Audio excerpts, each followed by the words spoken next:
There are really two ways to assure that people are unholy.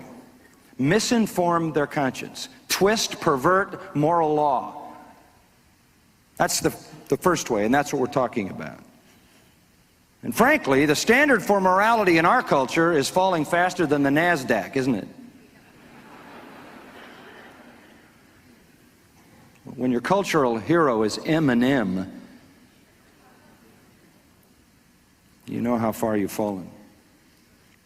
And you have a whole generation of people being raised with a diminished moral understanding. Evolution has taken over our society. There is no God. Life is random. Truth is relative. There's no fixed moral standard. Man is basically good, etc., etc., etc.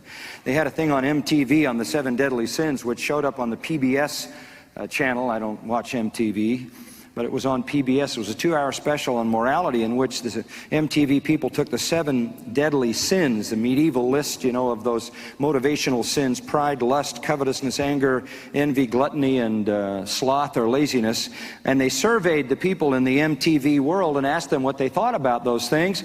And essentially, they all came out with the idea that all those things are basically good. They're good. And the end of it, and here's the last line, and I quoted it: no sin is, if you want to talk about sin, they said, what would you define as sin? They said this: no sin is as evil as the killjoy attitude of those who think someone's behavior is an offense to some holy God. End quote. Now that is the morality that we're being taught in our culture today, and so what does the conscience have to respond to?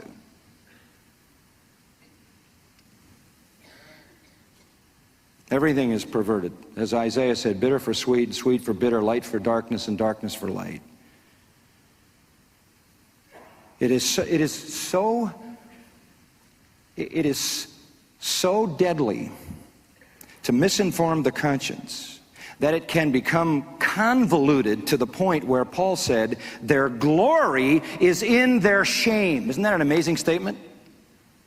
Their conscience is so misinformed. If you want holiness in your life, you must inform your conscience with the truth of God.